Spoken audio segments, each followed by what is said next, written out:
Oh my god, it's absolutely eat her up, huh? Yeah, I don't know, maybe got some down here, I hope.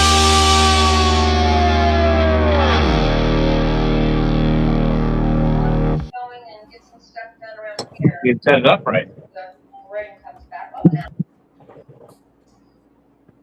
What do you mean?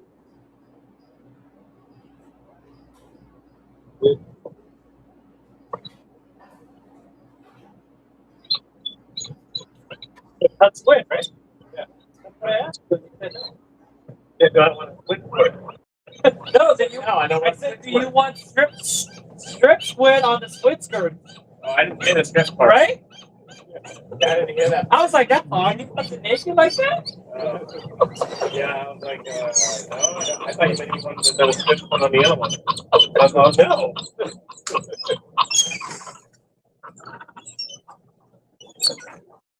We're getting old still, so, you know, huh? We're getting oh, yeah. You know, we're gonna be yelling. I was like, why do I want another squid when on the other rock? There's already one on there.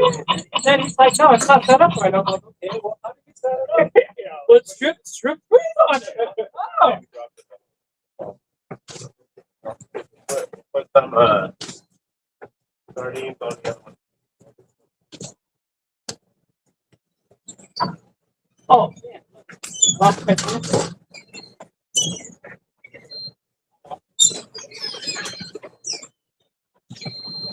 Good.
We're at like 8,000 weight. Good.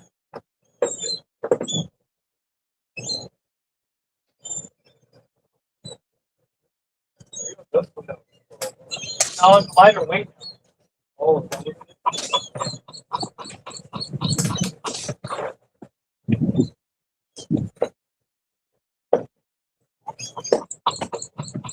you know, this thing's gonna, you don't think it's gonna, you don't think that's something across the line? 16-ounce weight.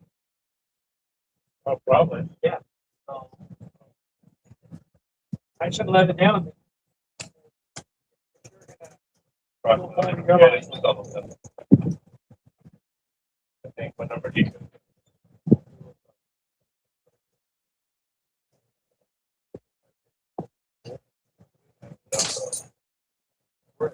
Yeah, it's like.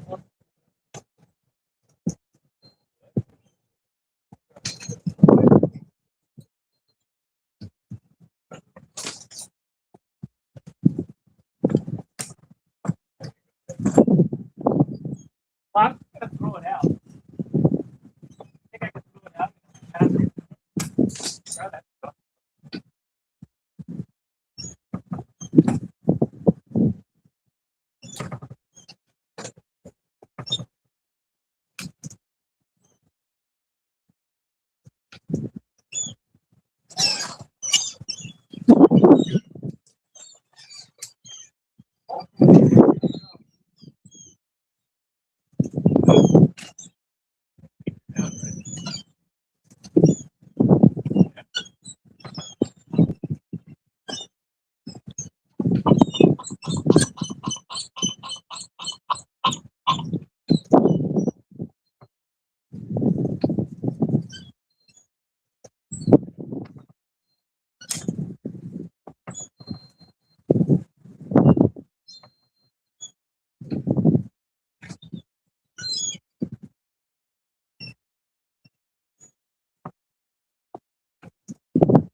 Party.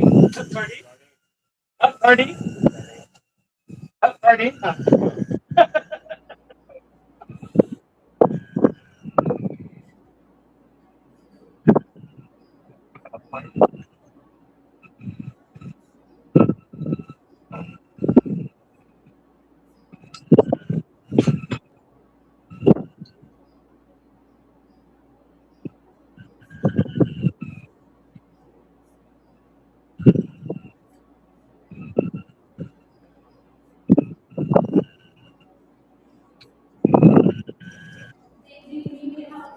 Yeah, I'm gonna bring it up here in just a sec. Just getting it going with Justin. Am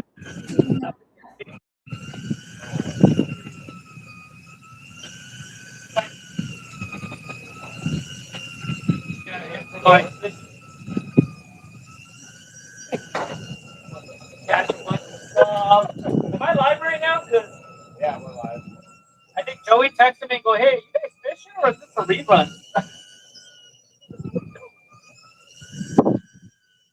Everybody's watching me right now. What the? This is still on. Keep an eye on it.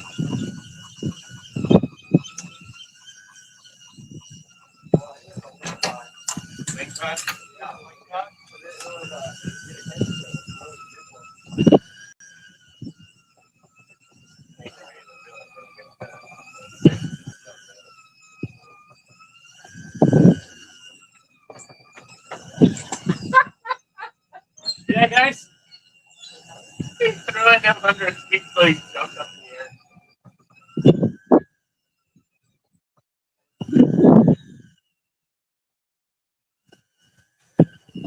Yeah. Make our day.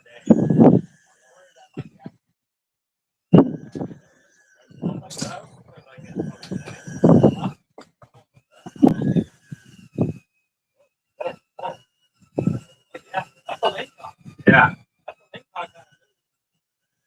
What number? Yeah, get ready.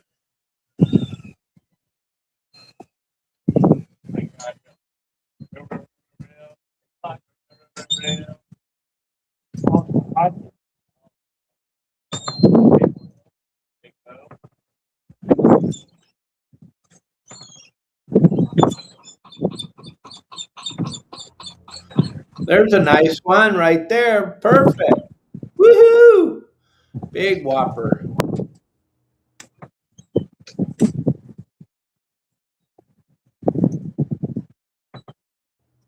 Can you guys do me a favor and hit the subscribe button? Hit the like button. Another one. Yeah. Here's them now. Oh, we look. Let me know. Leave a comment, guys, if you're liking watching this show. We got like a bunch of people watching, and then we're going to go live again tonight, hoop netting in beautiful Long Beach Harbor. We got Justin going live with the Your Saltwater Guide crew. We got Lisa. We got Martin. We got Brent and a couple other people. It's going to be a fun show tonight, but watch this fun show today. Hit the like button and the subscribe button. Yeah. Gang, you're on Your Saltwater Guide. Okay. Hit the subscribe button. Everybody, subscribe. We go live almost every day. Justin. Yeah. That was a nice one. Yeah, not bad, huh? I don't know what's going on. It's like super freaking slow. Normally we're loaded up right here. I don't know. Paul's on another one right now. I think I sent you the thing. I just got home and I sat down and I think I sent it to you, but you wanted me to write on it? No. Just send it back to you through my email? Yeah. That's what I did. Oh, thank you. Yeah. Thank you. Hey, is that the good view or is that the good view? We got 80 people watching. How many? 8? 80? Let's see. I just got my first. Is that view? And we're using a Deckhand coffin kill bag, and I'm gonna tag it right now. This is the new Deckhand Sports Coffin Kill Bag, the 225L. And as you can see, Rylan just got his first elk. He's super excited.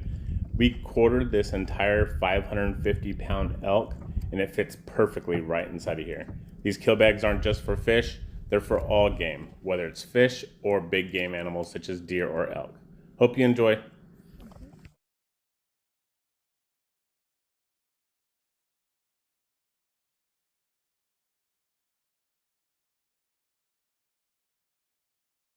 Gang, you can save 15% simply by entering that QR code and going to the website, deckhandsports.com, put in the code YSWG or use the QR code right there on the screen, and you'll save 15% on your next purchase. And heck, you could even put an elk in there.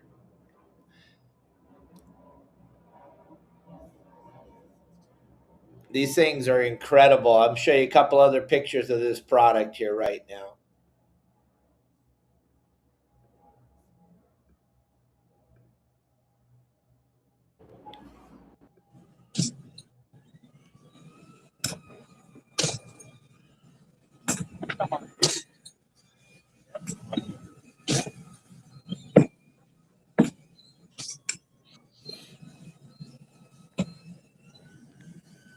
See, you got the Deckhand Sports kill bag right there with the ribs in it to keep the fish out of the water. That works phenomenal. Then we got these great backpacks for carrying your fish off the boat or carrying your lobsters off the boat. Great, great, great products. Go to deckhandsports.com and check out all the great products over there.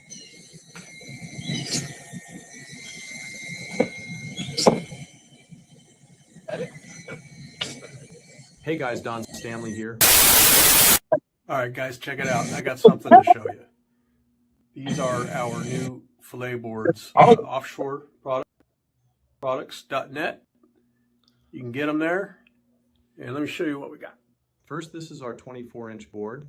As with all our boards, there is a drain slot to divert the blood. All right, gang, we constantly are talking about offshore products on our podcast and on our live fishing shows. I just want to show you something that's absolutely unbelievable on this.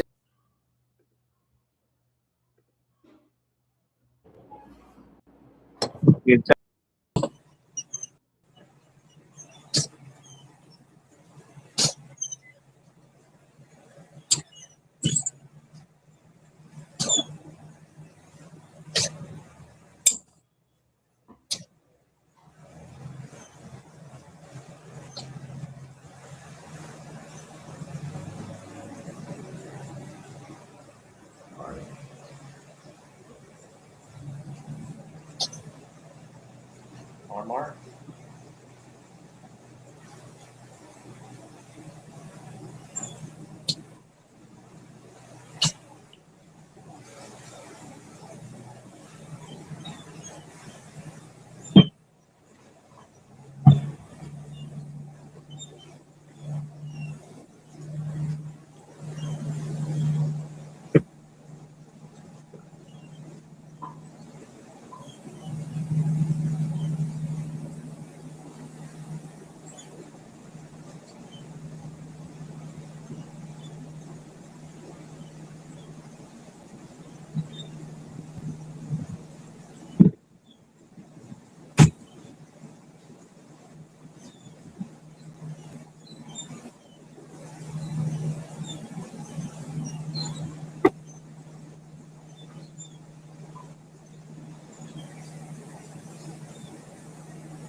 No, I'm good right now.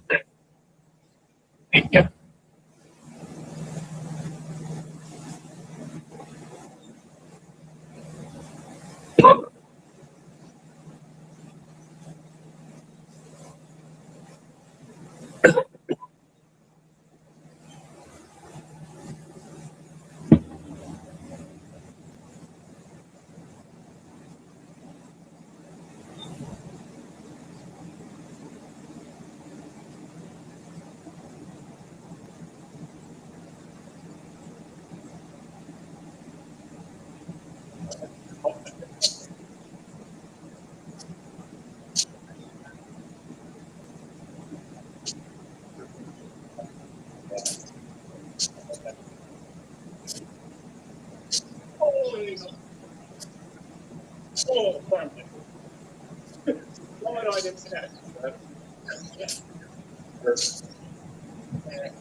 That'll right there.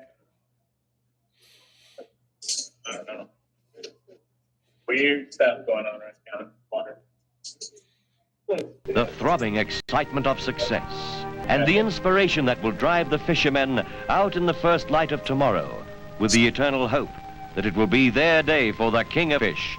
And on every boat, fishermen wait excitedly for the first strikes of the day.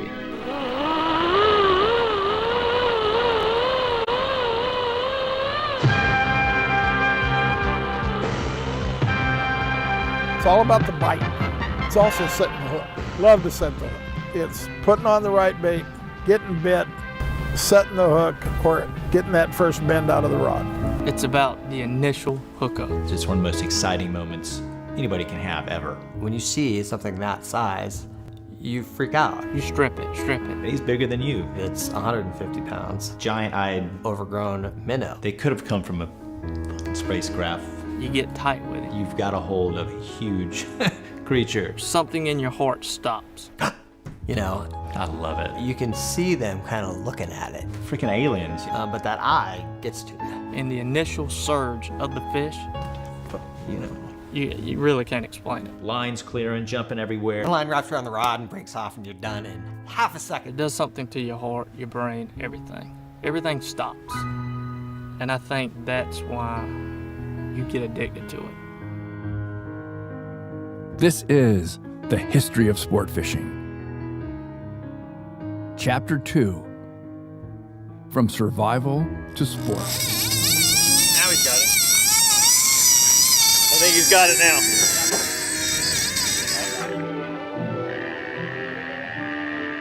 At the turn of the 20th century, big game fishing was still in its infancy.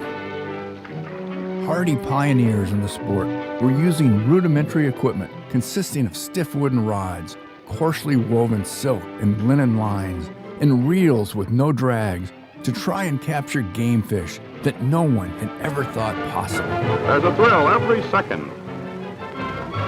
A terrific strain is put on line and leader. As more big fish were landed, word of their feats spread far and wide, and more anglers made their way to the coast to test their skills against monster fish.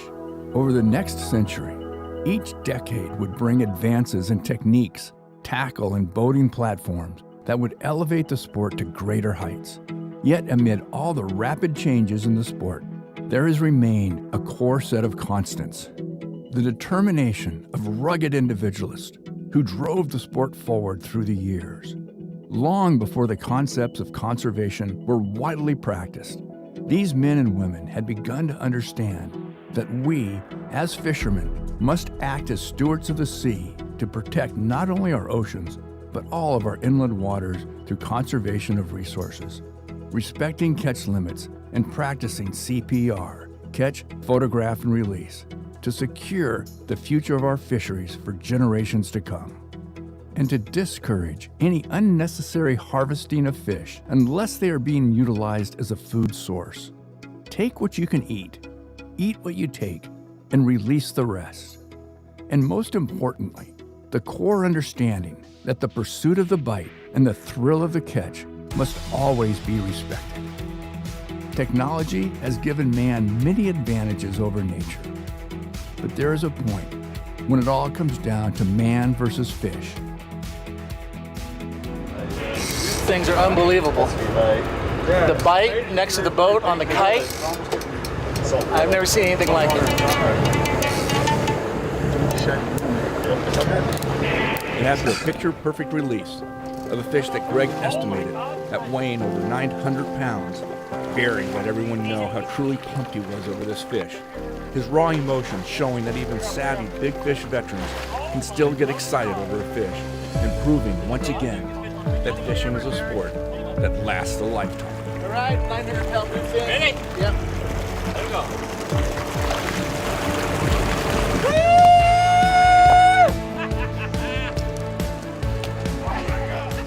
As we began to understand responsible fishing practices, anglers soon began to see the benefits. You know, you would go through the tuna club and you'd see these pictures of these old boats with kites out and catching these giant bluefin, and you know, the bluefin was gone. You know, it was like the buffalo. It was like you heard about it, you saw pictures of it, but it was something you never imagined would come back. It was just a moment in time, and the way that the Pacific bluefins come back on the scene in the last 5 years has put a lot of life back in the Southern California sport fishing. Tell me all of what you know. People seem to come and go. And does the pressure weigh you down? When you look, I'm not around.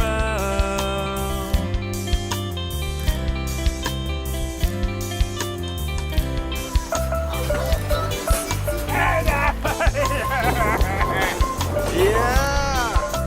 I don't know, double trouble sardine. Yeah! Get another one out, get another one out.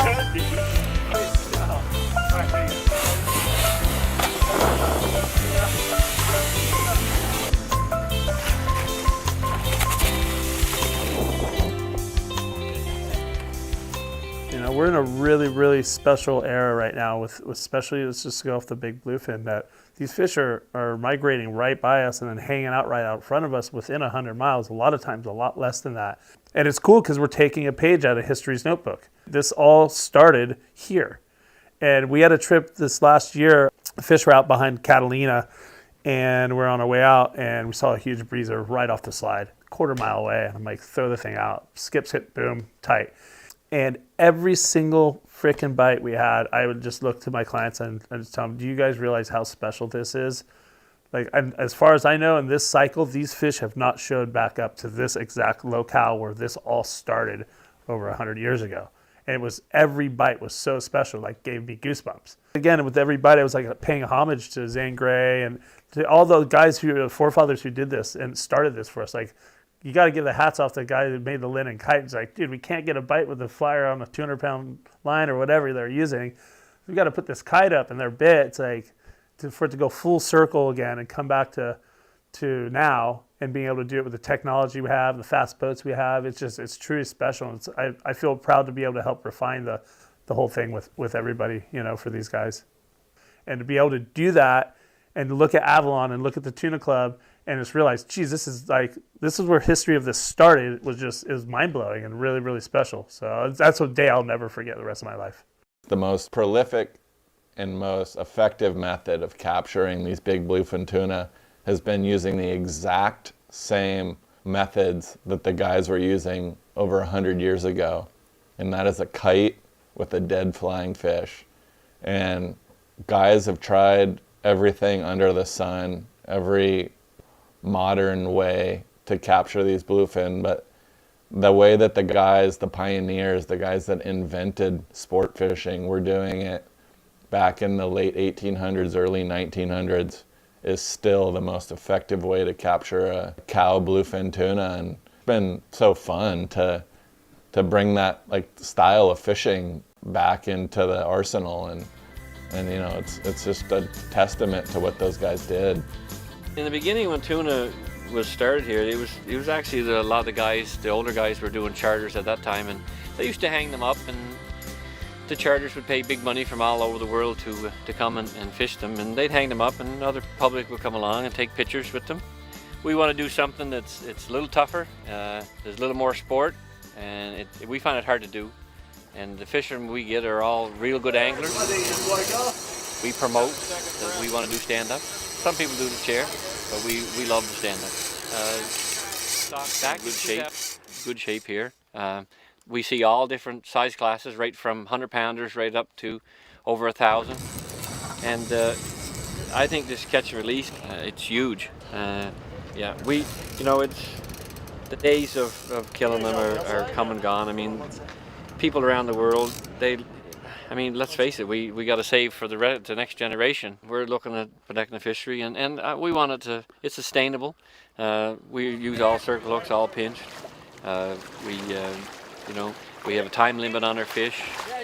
We swim them alongside the boat, take a couple shots. You don't waste a lot of time, you make sure the fish are good and healthy when you release them, and fight another day. There's no question. The early pioneers of the sport set the standards by which we all, even today, aspire to. It's almost incomprehensible to think that they did what they did with the gear they had. Linen line, wooden poles, bone jigs, leather thumb drags, small wooden boats, tiny motors, too slow to troll with, no comms, no radios, no electronics, no phones, no satellite imaging, nothing but instincts, guts, and determination.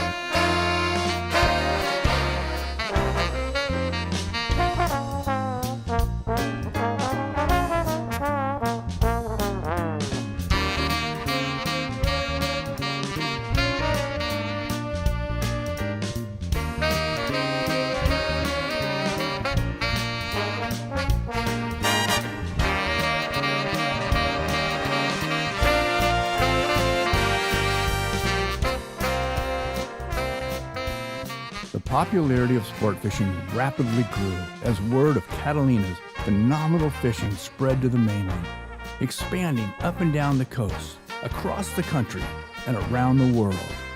Everyone was getting in on the action. Où sont des trouve quelque écoute comme le son, écoute comme le son. We're gonna watch this for a while, gang. If you guys are into this, leave a comment, let us know what you think. But we're gonna watch the history of sport fishing for at least another 40 minutes.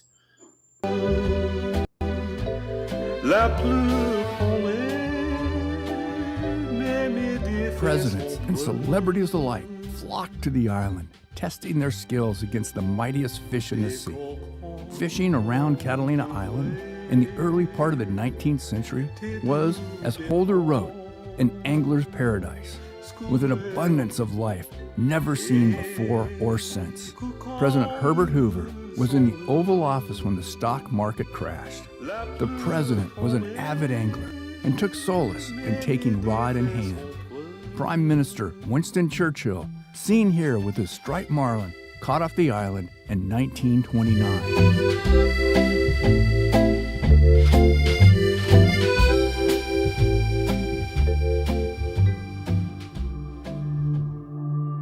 It didn't take long for the commercial guys to get in on the action. In 1916, the first and only commercial purseine boat operating out of San Pedro arrived at Catalina. Just a few years later, there were 107 commercial seiners wrapping everything that swam in the water surrounding the island, yielding a commercial bluefin catch in 1920 of over 20 million pounds. You cannot hurt a fishery with a rod, reel, and a piece of string. It's the thousands of miles of indiscriminate, long lines, and high seas drift nets that are destroying our oceans, not sport fishermen.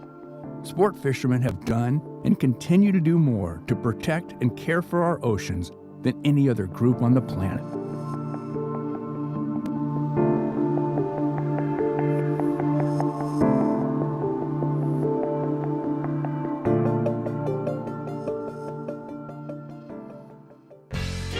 Despite the tremendous commercial pressure put on all the fish surrounding Catalina, sport fishing landings and charter boat operations began springing up in every safe harbor along the coast. People from every walk of life were flocking to the piers, fishing the early anchored schooners and barges, where anglers were shuttled to and from these primitive platforms from piers up and down the coast.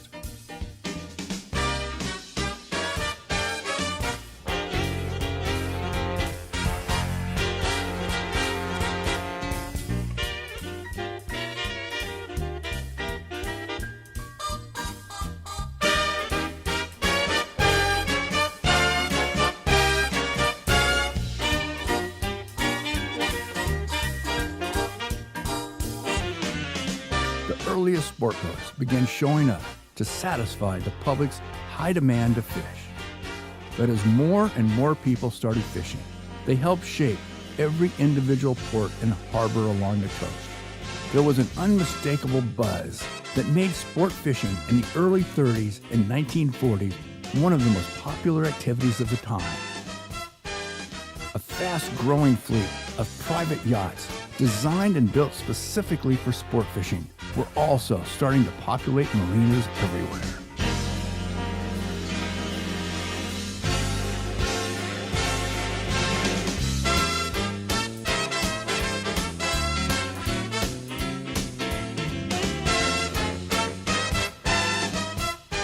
This high demand gave birth to a live bait fishery unlike anywhere else on Earth. The bait haulers worked throughout the night to find, catch, and supply live bait. Every morning, yachts and sport boats alike lined up outside jetties all along the coast, waiting for a few swings of live bait to begin their day.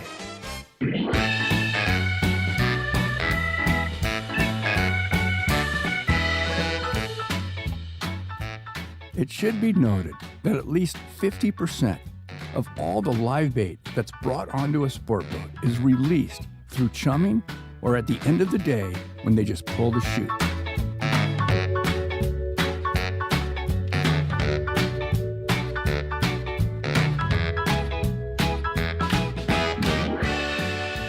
Legendary Captain Charlie Davis ran the three-quarter day boat Hurricane out of Pier Point Landing in Long Beach. He was the first captain to ever capture a broadbill swordfish on board a sport boat in 1954.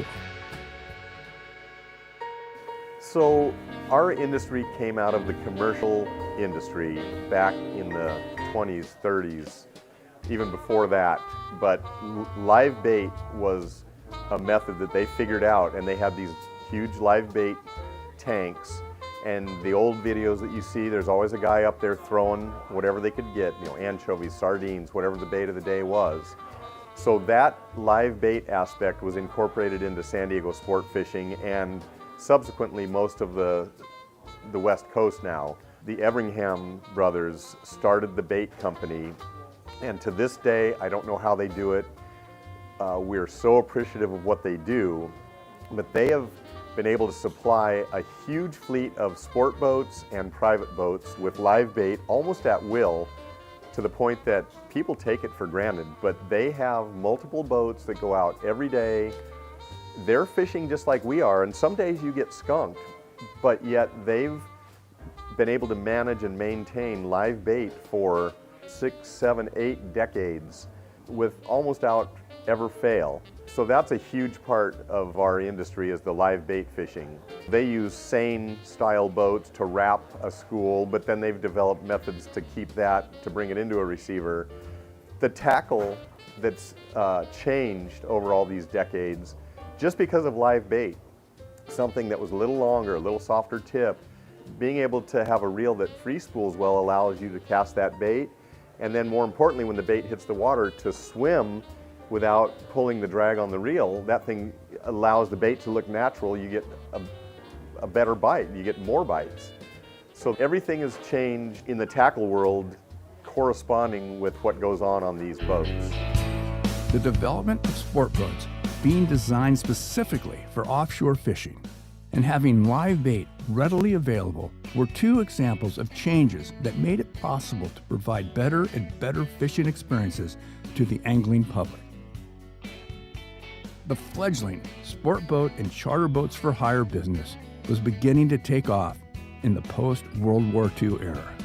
Americans had just emerged from a prolonged, stressful time of personal and national sacrifice, including fuel and food rationing. Financial hardships with breadwinners off fighting overseas, restrictions on travel, and so much more. The spring of 1946 dawned with hope of better days ahead, and many families took to the roads looking for inexpensive adventures and a chance to reconnect with loved ones. Fishing was the natural answer to fulfilling those desires. Up and down both coasts, all along the Gulf states, and on lakes, rivers, and streams across the country, families were packing up their cars and heading out for vacations on the water. By the 1940s and early 50s, there were many new options for affordable light tackle, especially for freshwater fishermen.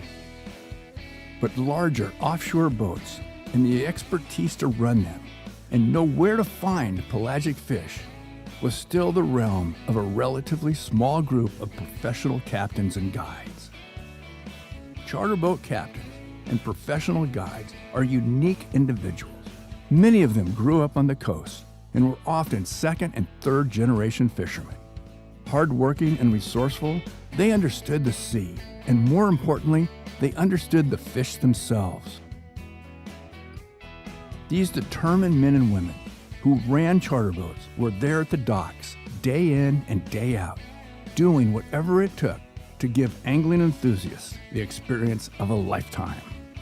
Exclusive, all-day private charters for small parties of 4 to 6 were a bargain in those days, but were still out of the reach of many working families.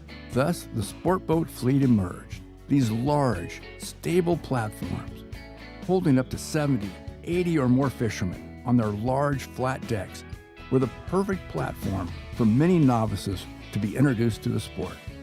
They were stable underway and able to anchor easily over shipwrecks, high spots, and coastal reefs, giving families an affordable way to be out on the water together and experience the thrill of catching their first fish on the open ocean.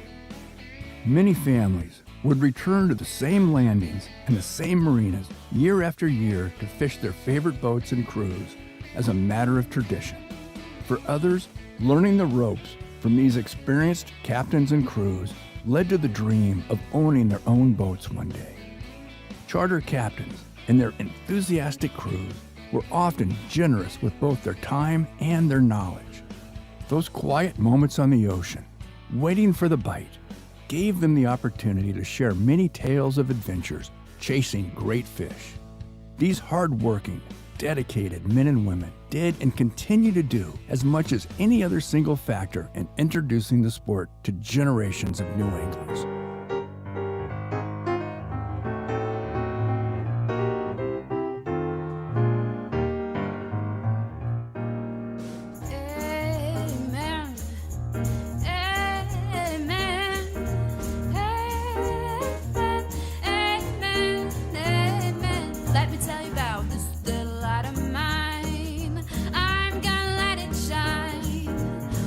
Little light of mine, I'm gonna let it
Over the decades, from coast to coast, there have been countless individuals whose contributions have helped shape sport fishing into what it is today.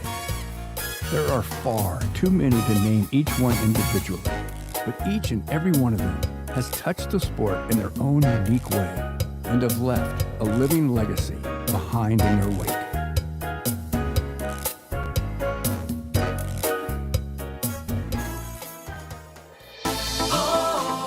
The East Coast fishing scene was still in its infancy when one of the finest captains to ever take the helm, Tommy Gifford, began his career running charter boats in the waters off South Florida. Tommy first came to Florida as a teenager in 1909 with fishing in his blood.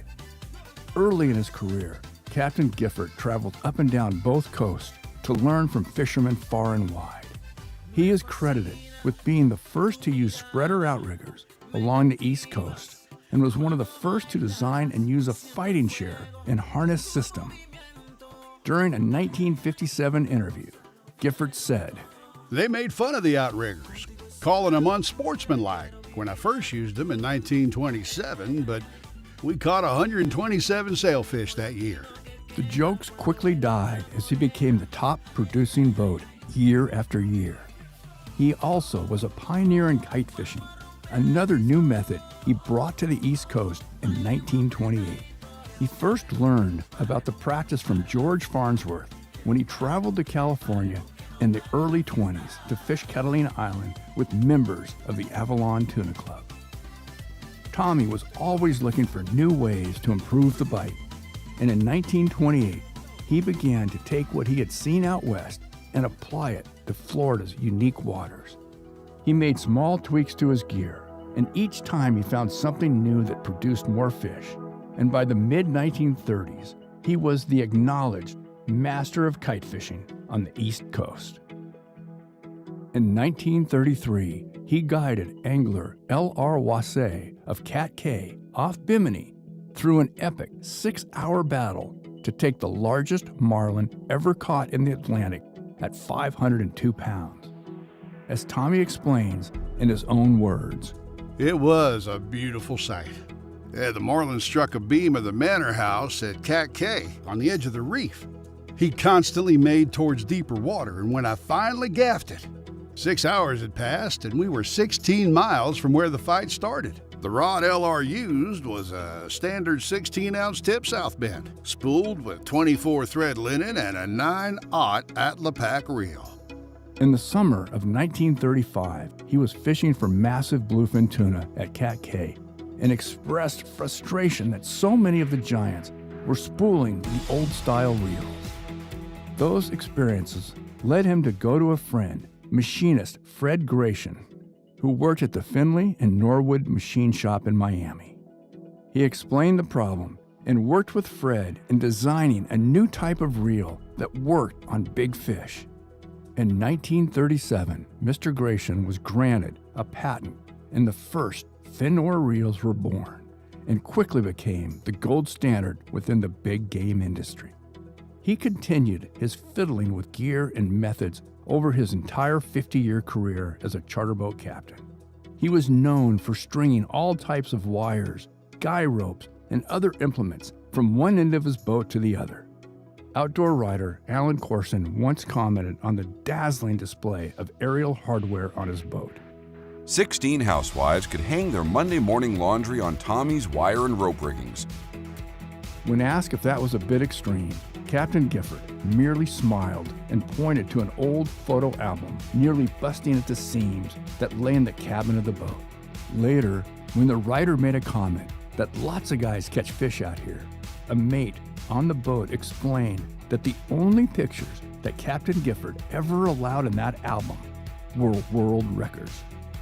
By 1964, Gifford had been fishing for over a half a century and personally held 27 world records, including the first blue marlin and the first bluefin tuna ever taken off Florida, as well as countless IGFA citations and tournament wins. Highly sought after by famous politicians and celebrities, he was very selective about who he would take on board. He didn't tolerate drunks, or heavy tackle users and remained steadfast and observing the purity of the battle. A no-nonsense man of strong convictions, Gifford was often noted as being frankly critical of fishermen who favored heavy tackle for taking big game fish. Arguments with officials in the sport who encouraged such heavy tackle use to set new records led him to write his 1960 book entitled Anglers and Muscleheads, in which he defends his bias towards light tackle to allow for a fair fight. You're either an angler or a musclehead. People who have no reflexes or instincts to speak of have to resort to using 80 and 120-pound test line. Otherwise, they would never be able to take any fish of significance. I am convinced that only by coordinating the tackle and the fish can the challenge be assured. Angling is a contest between a man and a fish. If the fish, when hooked, has no reasonable chance for escape, it is not a contest. The true angler finds a reward and pleasure in the equal contest. He does not find the sport more challenging merely because he may take a fish that'll provide him with an award or add his name to a record list. Ever the working man, the year he turned 68 years old, Tommy Gifford caught 122 sailfish and told the reporter he had no plans of slowing down anytime soon. After being interviewed about his many innovations that he had helped to design and build that advanced the sport of big game fishing, he was asked what he considered the pinnacle of his life's ambition. His humble response was, I want to live long enough to see the day when the average fella can enjoy the kind of deep sea fishing which only the wealthy can afford now. In his introduction to Captain Gifford's book, Raymond R. Camp wrote, I have known Tom Gifford for more than 25 years. When I fished with him, I had a confidence that I never knew on another boat with another guide. Tom has inspired the same confidence in many of the top big game anglers around the world. Ask any one of these anglers whom he would prefer as a guide above all others if he were participating in an important angling competition. The majority would not only answer without hesitation, but would frown in perplexity that there would even be such a question. Tom Gifford, of course. On the other side of the country, there was another famous captain that would leave an indelible mark on the world of sport fishing. Not just on the West Coast, but across the U.S. and eventually the world. Born and raised in Southern California, Bill Poole would expand the world of boat design and offshore fishing beyond anything anyone had ever imagined possible. Born in 1922, Bill was the oldest of 3 children in a family struggling to get by during the economic woes of the Great Depression.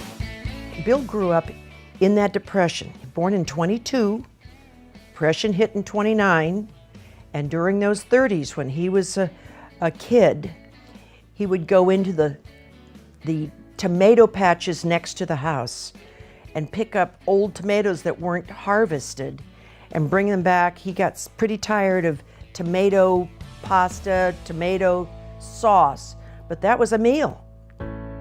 Bill was introduced to fishing by his father when he was just a toddler, and as a young boy, you could find him selling bait at the base of the Oceanside Pier, providing just a glimpse of what was to come. Bill had already gone into business as a little kid, getting up the sand dabs on the sand, putting them in a bucket, bringing them up onto the pier, and selling them for $0.25 apiece.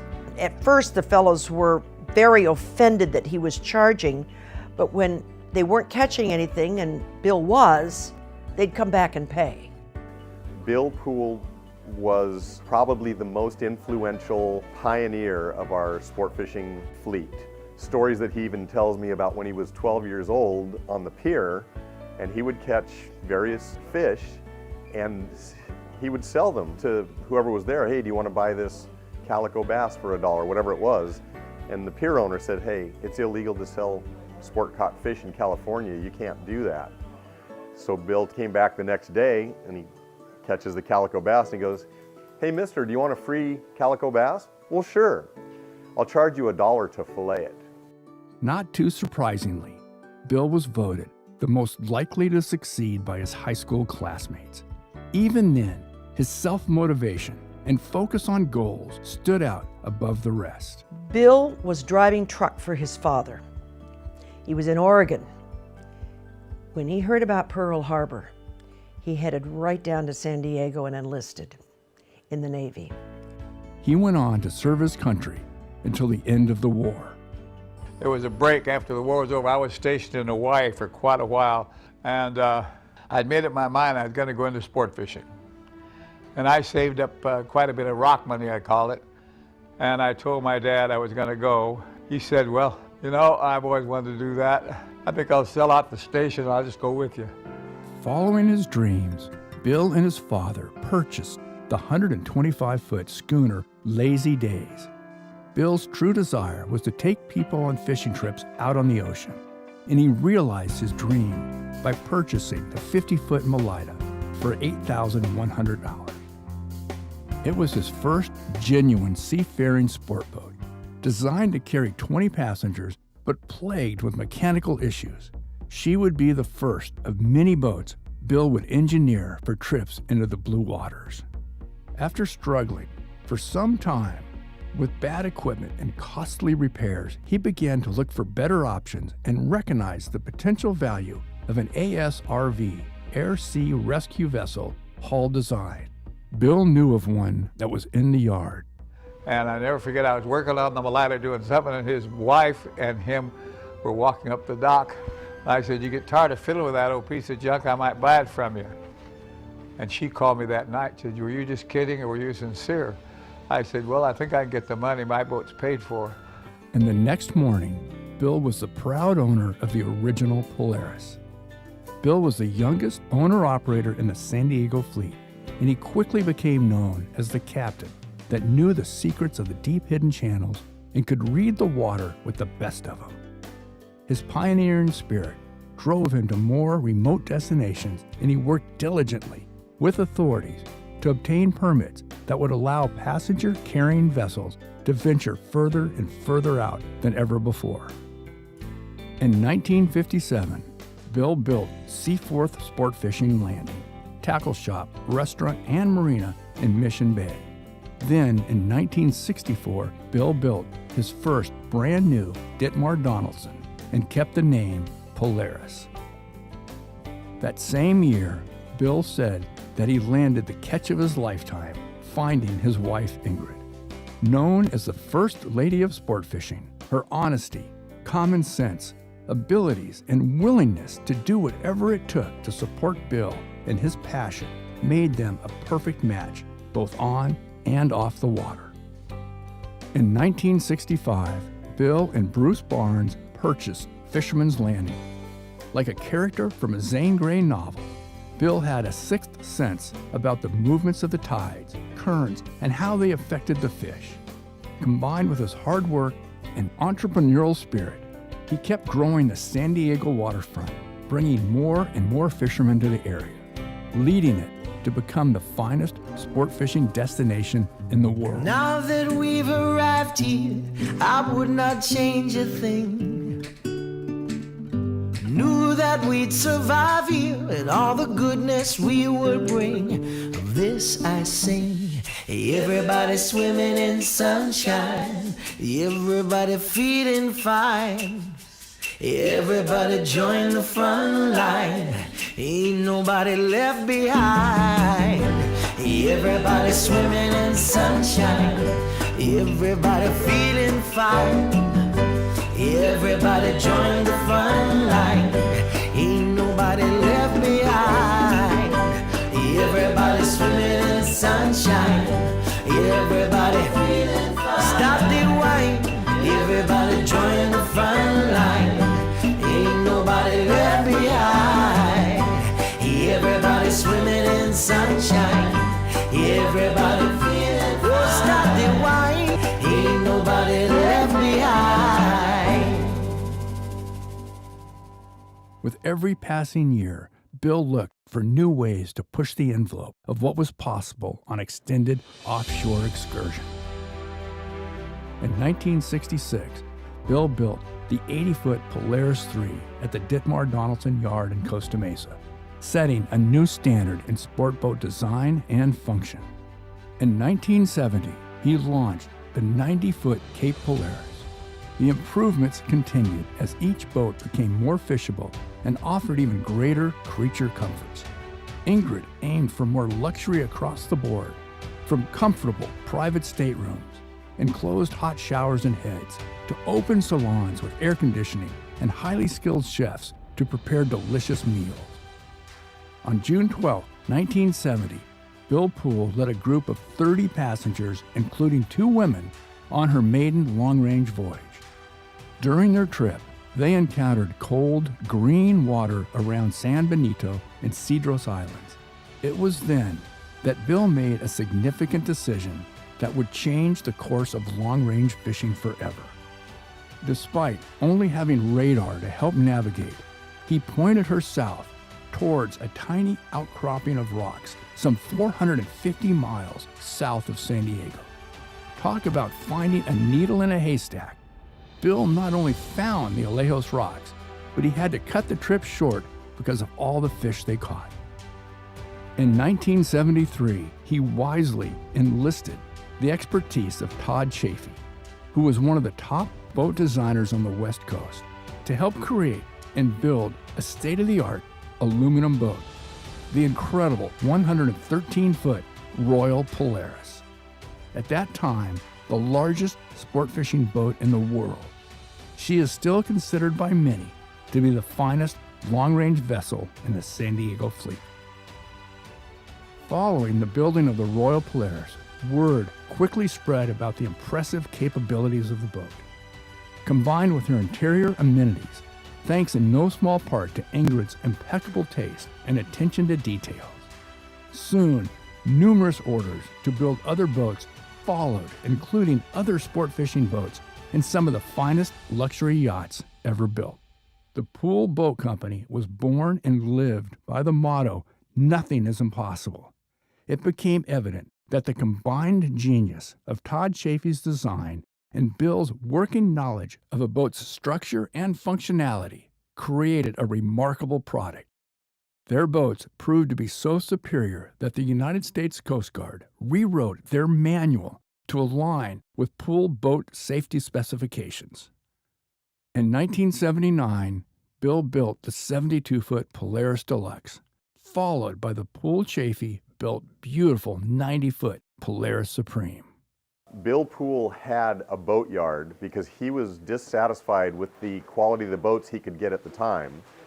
And that's where all of these aluminum long-range boats that are still the Highliner, nicest boats in the fleet came from. And along with the equipment, he was able to pass along the knowledge. So he would have these up-and-coming guys, and he was a brilliant man at knowing which guys had it. Let's call it the sixth sense for fishing, the ability to give good customer service, the work ethic. And so he would bring those people along. And so the first one probably was Frank Lopresti. Bill would give you the platform to work from to go to that next level. And then that process would start over again under those captains, would bring up their proteges. So Bill had the ability to design a boat, build it to do what we wanted it to do. Then he would take the techniques that he learned, put them into play, teach the young deckhands, the young second skippers, and they would come up through the ranks learning from the master. Then they would get their own boat. Bill would be side by side with them, shoulder to shoulder, and he was imparting that knowledge to the next group of people. The Tim Ekstroms, the Brian Kiyoharas, Art Taylor, those are names that are in this second generation, and the culture and the ability to pass the torch, the foundation was laid by Bill Poole. Since he's passed, he can't get arrested for this, so I'll never forget that day. I came home from school and I just got my learner's permit. I was 15 and a half, and we were building the Royal Polaris. We had it down in Chula Vista, and we had some break-ins. They came home and said, "Hey, Dad, I got my learner's permit." And he goes, "Congratulations." And I mean, he did this off the cuff. He threw me the car keys. And I go, "Yeah?" For me, he goes, yeah, he goes, grab the dog and a shotgun. You're security at the boatyard tonight. And then a second later, he goes, do your homework first. I mean, it was classic Dad because that's the way he was raised. And when I tell that story to kids nowadays, they think I'm, no. There's no way a parent would do that to you. And I said, no, absolutely. My brother and I, we traded off. We did get paid $7 a night. Come back in the morning, get ready, go to school. Yeah, those were special days. Captain Bill Poole owned and operated 10 boats, 7 of which bore the Polaris name. His ultimate and final project, the lavish 124-foot XL, joined the San Diego fleet in 1991. It took a dedicated, passionate fisherman to want to enjoy the kind of boats that were way back then. Once Bruce Barnes and Bill Poole came onto the scene, they expanded the industry immensely by building brand new boats. He designed from experience the ultimate long-range sport fishing boats and started building an entire fleet of them that are home ported here. Nowhere that I know of where you will find a fleet of boats that is capable of running a couple thousand miles without getting fuel, make enough water to take care of people, keep them comfortable, than you will find in San Diego. Bill's amazing vision as to what was possible propelled him to push the long-range experience to once unimaginable heights.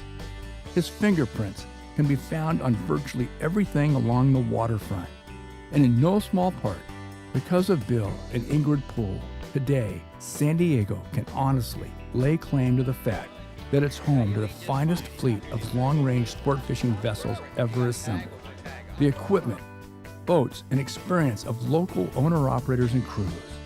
The variety and types of fishing available are unmatched. For decades, the Sport Fishing Association of California, which Bill helped found, has been working hand in hand with the Mexican government to assure that the future of San Diego-based long-range fishing is bright. And none of this would be here today if it had not been for Bill and Ingrid Poole. On October 23, 2012, Bill was inducted into the International Game Fish Association Hall of Fame, the only West Coast sport boat operator to have ever been inducted.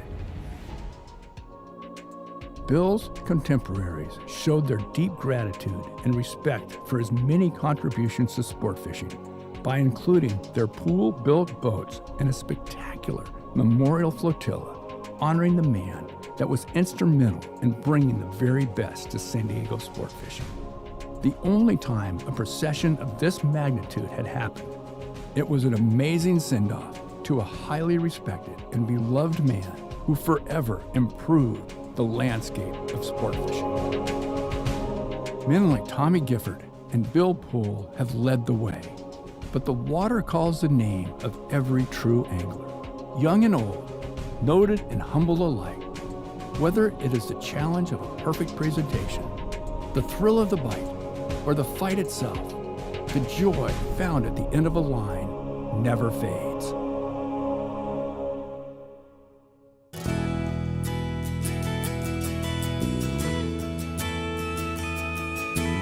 All right, thank you everybody for watching. Have a great day. We're going live tonight with Justin Bottrell, hoop netting, with the Your Saltwater Guide gang, Lisa, Martin, Brent,